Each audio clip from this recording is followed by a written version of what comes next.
பிரதமர் மோடி வந்து கன்னியாகுமரிக்கு வந்து வருகை தராரு. விவேகானந்தர் மண்டபத்தில் வந்து தியானம் பண்ணுறதா சொல்லியிருக்காரு. இது எப்படி சார் பார்க்குறீங்க? மன அழுத்தம் வேற ஒன்று. அவர் என்னைக்கு வந்து நானே கடவுள்னு சொல்ல ஆரம்பித்தாரோ பயத்தினுடைய உச்சம். நம்ம என்ன ஆகுமோ ஏதாகுமோன்னு அவருக்கு அது வந்ததுக்கு காரணம் ரெண்டு வகையான காரணம் இருக்குது. அவர் நம்பிக்கிட்டு இருக்கிறது எலெக்ஷன் கமிஷனரை நம்பிக்கிட்டு இருக்காரு, வாக்கு எந்திரத்தை நம்பிக்கிட்டு இருக்காரு. நல்லாவே தெரியுது. ஏன்னா எலெக்ஷன் கமிஷனர் இன்றைக்கி வரலும் அவர் எலெக்ஷனுக்கு அவருக்கு சம்மந்தம் இருக்கிற மாதிரி தெரியல. அவர் மக்கள் யாரை தேர்ந்தெடுத்தாங்கன்னு நமக்கு இப்போ தெரியல. எலெக்ஷன் கமிஷனர் யாரை தேர்ந்தெடுக்க போகிறாங்கிறத ரிசல்ட் நாளாக. ராகுல் காந்தி ஒரு பிரச்சார கூட்டத்தில் வந்து சொல்லியிருக்காரு, மோடி வந்து ஒரு போலியான ஆன்மீகவாதி, மோடிக்கு வந்து டாட்டா குட் பை சொல்கிற நேரம் வந்து வந்துருச்சு. தமிழன் திருடன்னு சொல்லிவிட்டு இங்கே வந்தால் என்ன அர்த்தம்? உங்களுக்குள்ளே அந்த கோபம் எனக்கு இருக்கு. அப்புறம் நம்மளை எல்லாத்தையும் தாங்க திருடன்னாரு. அப்படிப்பட்ட ஆளை எப்படி உள்ளே விடுவீங்க?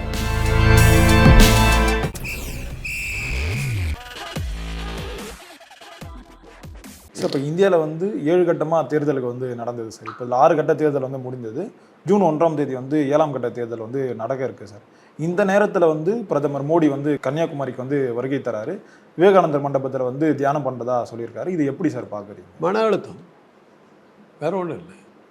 அவர் என்னைக்கு வந்து நானே கடவுள்னு சொல்ல ஆரம்பித்தாரோ பயத்தினுடைய உச்சம். நம்ம என்ன ஆகுமோ ஏதாகுமோன்னு அவருக்கு அது வந்ததுக்கு காரணம் ரெண்டு வகையான காரணம் இருக்குது. தேர்தலில் மக்கள் தேர்ந்தெடுப்பாங்களாங்கிற ஒரு சந்தேகம் அவருக்கு இருக்குது. அவர் நம்பிக்கிட்டு இருக்கிறது எலெக்ஷன் கமிஷனரை நம்பிக்கிட்டு இருக்காரு, வாக்கு எந்திரத்தை நம்பிக்கிட்டு இருக்காரு. நல்லாவே தெரியுது. ஏன்னா எலெக்ஷன் கமிஷன் இன்றைக்கி வரலும் அவர் எலெக்ஷனுக்கு அவருக்கு சம்மந்தம் இருக்கிற மாதிரி தெரியல. அவர் மக்கள் யாரை தேர்ந்தெடுத்தாங்கன்னு நமக்கு இப்போ தெரியல. எலெக்ஷன் கமிஷனர் யாரை தேர்ந்தெடுக்க போகிறாங்கங்கிறத ரிசல்ட் 4ஆம் தேதி. மக்கள் ஓட்டு போட்டு முடிச்சிட்டாங்க. அந்த ரிசல்ட் வரப்போகிறதில்ல. தேர்தல் கமிஷன் ஒரு ரிசல்ட் கொடுக்க போகிறார். அதில் நம்மளை காலை வாரிட்டா என்ன ஆகுமோங்கிற பயம் ஒன்று மோடிக்கு இருக்குது. அதனால் நமக்கு பதவி போயிடுமோங்கிற ஒரு இன்னொன்று என்னன்னா, இதுதான் அவர் பயத்துக்கு மிகப்பெரிய காரணம். 2 முறை முதலமைச்சராக இருந்தார், 2 முறை பிரதம மந்திரியாக இருந்துட்டார். 75 வயசு ஆகிடுச்சு. ஆர்எஸ்எஸ்னுடைய கோட்பாடுகள் பிரகாரம் 2 தடவைக்கு மேலே பதவியில் இருந்தவங்கள வந்து அவங்க பதவியில் இருக்க விட மாட்டாங்க. 75 வயசு ஆகிடுச்சுன்னா ஆட்டோமேட்டிக்காக ஓய்வு பெற்றுடணும். அந்த வகையில் தான் சுஷ்மா ஸ்வராஜ், அத்வானி, வாஜ்பாய் எல்லாரும் அது மாதிரி தான் போனாங்க. அதை எல்லாத்தையும் அனுப்பிச்சிட்டாங்க. இவருக்கு அந்த கட்டாயம் வந்துருக்கு. அதை வந்து யாருக்கும் தெரியாதுன்னு நினச்சிக்கிட்டு இருக்கும்போது தான் நிதின் கட்கரி அதை சொன்னார். உனக்கு டைம் வந்துருச்சு, யூ லீவ் அப்படின்னாரு. உடனே என்ன பண்ணார், என்ன வெளியே அனுப்ப பார்க்குறியான்னு சொல்லி சிஏஜி அறிக்கை ஒன்று வெளியிட்டு 1.5 லட்சம் கோடி ரூபாய் கொள்ளடிச்சார் அவருடைய டிபார்ட்மெண்ட் சொல்லி அவரை ஆஃப் பண்ணார். நிதின் கட்கரி பயந்துட்டார். அதுக்கு அடுத்து அப்படியே ஆதித்யநாத் அதையே சொன்னார்.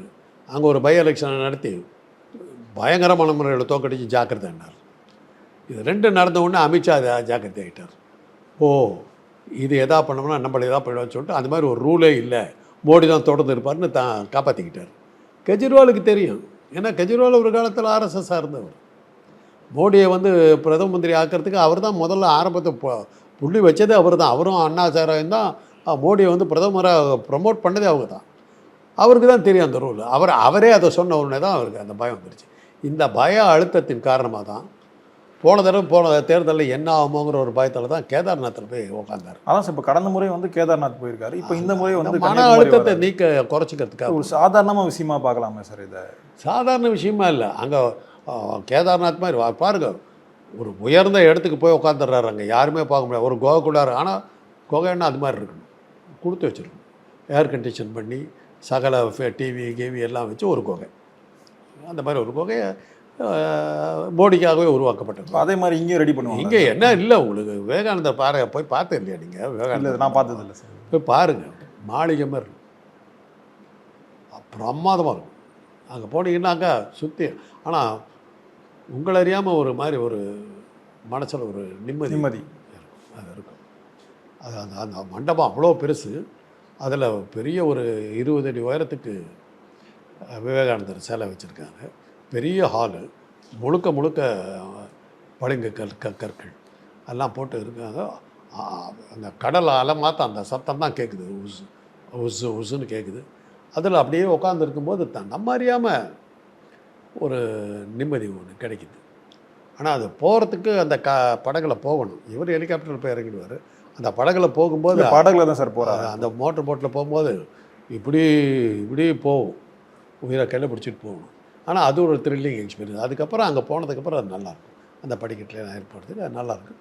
அப்படி போய் ஒரு வேளை கொஞ்சம் மன அமைதி கிடைச்சதுன்னா, கொஞ்சம் மன தெளிவாச்சுன்னா, நான் கடவுள் இல்லை மனுஷன்தான் அப்படிங்கிறதெல்லாம் அவருக்கு புரிய வரும்.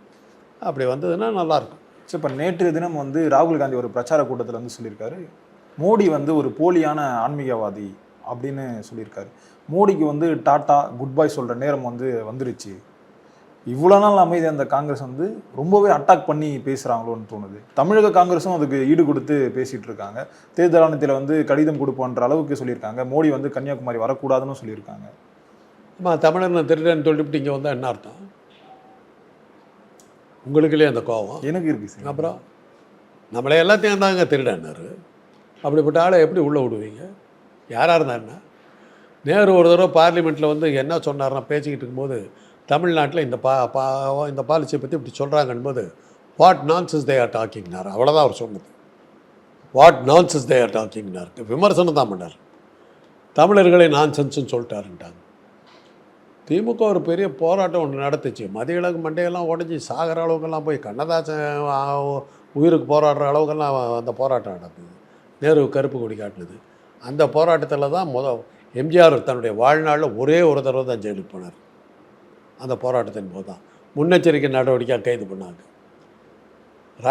இது ட்ரிப்ளிகேன் போலீஸ் ஸ்டேஷனில் ரிமாண்டில் உள்ளே வச்சுட்டாங்க. அப்போ எங்கள் அண்ணனும் கைதானார்.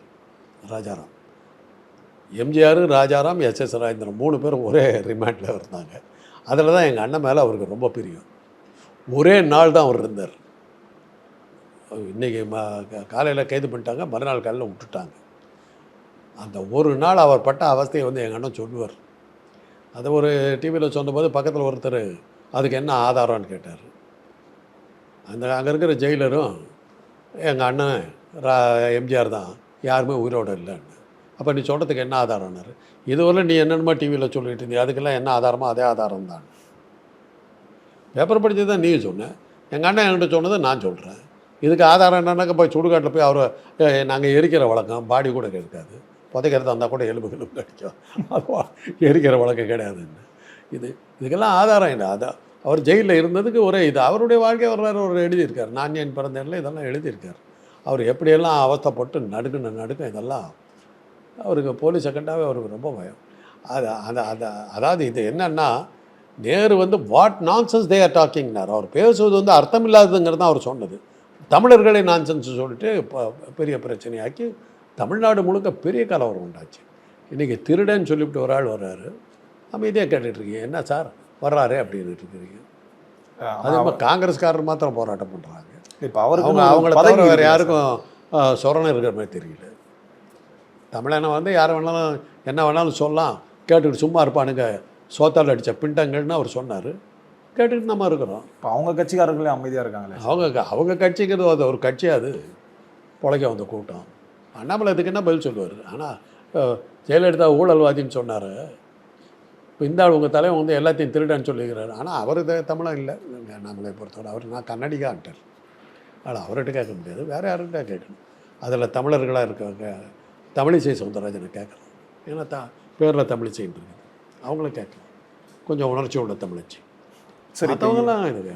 இப்போ இந்த முறை வந்து தேர்தல் முடிவுகள் வந்து வரப்போகுது. இதில் வந்து யார் வெற்றி பெறுவான்னு நினைக்கிறீங்க சார்? நான் சொன்னேனே, மக்களால் தேர்ந்தெடுக்கப்பட்ட ரிசல்ட் ஒன்று இருக்குது. அதில் யார் வெற்றி? அதில் கண்டிப்பாக அது இந்தியா கூட்டணி தான். எப்படி சார் இந்தியா கூட்டணி? நிச்சயமாக சொல்கிறேங்க. வடகிழக்கு மாகாணங்கள் அந்த மணிப்பூர் இதில் எல்லாம் கிடையாது. விந்திய மலைக்கு கீழே இவங்க கிடையாது. ஹிந்தி பேசுகிற ஒரு குறிப்பிட்ட இடத்துல தான் அவங்க இருக்காங்க. அத்தனை இடத்துல 400 இடம் வந்துருமே அவங்களுக்கு. அங்கே கெஜ்ரிவால் வந்து தலைவலியாக நிற்கிறார். பஞ்சாபுக்கு, சத்தீஸ்கர் போன்ற பல இடங்களில் அவர் வந்திருக்கார். ஹிந்தியே தாய்மொழியாக கொண்டு இருக்கிற உத்தரப்பிரதேசம், மத்திய பிரதேசம், ராஜஸ்தானை தவிர அவருக்கு ஸ்கோப்பே இல்லை. அப்படி இருக்கிறவர் எப்படி மெஜாரிட்டி வர முடியும்? ஆனால் அங்கே தானே சார் அதிக தொகுதிகள் இருக்குதுங்க. அங்கேயும் இவர் இருக்கார்ல, கெஜ்ரிவால் ஓட்டை பிரிக்கிறார்ல, 10 சீட்டாக இவங்க வருவாங்கல்ல. அத்தனை சீட்டும் ஜெயிச்சா தானே உங்களுக்கு 400 வரும். 400 சீட்டு அங்கே மாத்திரம் இல்லையே, மொத்தமாக 540 சீட்டு தானே. அப்போ இந்த முறை வந்து மோடி ஜெயிக்கிறதுக்கான வாய்ப்புகள், மக்கள் வாக்கு போட்டது பிரகாரம் பார்த்தீங்கன்னா மோடிக்கு அவங்களே சொல்கிறாங்களே, நாங்கள் இரட்டை இலக்கத்தை வாங்கி விடுவோம்னாங்க. அன்றைக்கி ஒரு டிவியில் ஒருத்தர் அவங்க கட்சிக்காரர் சொன்னார், நாங்கள் இரட்டை இலக்கத்தை வாங்குவோம்னாரு. 10 கூட இரட்டை இலக்கம் தான், அப்போ 10 சீட்டு வாங்குவீங்கன்னு அர்த்தமாயா? அகில இந்தியாவில் 10 சீட்டான்னு கேட்டேன். உடனே இல்லை 10%. 10%னாலும் அதே 10 சீட்டு தாங்க. ஆக நீங்கள் உங்களுக்கே தெரியுது 10 சீட்டு தான் வருவாங்க. அகில இந்தியாவில் அவங்க 10 சீட்டு தான் ஜெயிப்பாங்க. தமிழ்நாட்டில் எப்படி சார்? தமிழ்நாட்டில் தான் அவங்களே அக்செப்ட் பண்ணுறாங்க. தமிழ்நாட்டை பொறுத்தவரை அவங்க கணக்கில் விந்திய மலைக்கு கீழே அவங்க கட்சி பார்க்கவே இல்லைங்க. தெலுங்கானாவில் இருக்காங்களா, ஆந்திராவில் இருக்காங்களா, கர்நாடகாவில் இருக்காங்களா, கேரளாவில் இருக்காங்களா, தமிழ்நாட்டில் இருக்காங்க. இப்போ அவங்க இருக்கிற ஒரே இடம் பாண்டிச்சேரி. பாண்டிச்சேரியில் ஒரு எம்பி இல்லை சார். இப்போ ஆந்திராவிலே கூட்டணியில் தான் சார் நிற்கிறாங்க. கூட்டணியில் யார் இருக்கா? அவர் கூட காலாவதியான யார்? சந்திரபாபு. அவர் வச்சுட்டு என்ன பண்ணுவீங்க? என்னைக்கு அரைச்சி விட்டு போயிட்டார். அவரெல்லாம் இருக்காரான்னு கூட தெரியல. விந்திய மலைக்கு கீழே அவங்க பார்க்கல, வடகிழக்கு மாகாணங்களை அவங்க பார்க்கல, காஷ்மீரெல்லாம் அவங்க பார்க்கல. அவங்க பார்க்குறது ராஜஸ்தான், மத்திய பிரதேஷ், உத்தரப்பிரதேஷ், இது 3ல் தான் அவங்க பார்த்துட்டு இருக்காங்க. அங்கே தான் அவங்களுடைய மெயின் அட்டாக்கே எல்லாமே அங்கே தான் நடந்துக்கிட்டு. அது எங்கேயுமே அவங்க இல்லை. அப்படி இருக்கும் எப்படி வர முடியும்? இவ்வளவுக்கும் மீறி அவங்க ஜெயிக்கிறாங்கன்னாக்கா எலெக்ஷன் கமிஷன் தனக்கு செஞ்சோட்டு கடந்து எடுத்துருக்காருன்னு அர்த்தம்.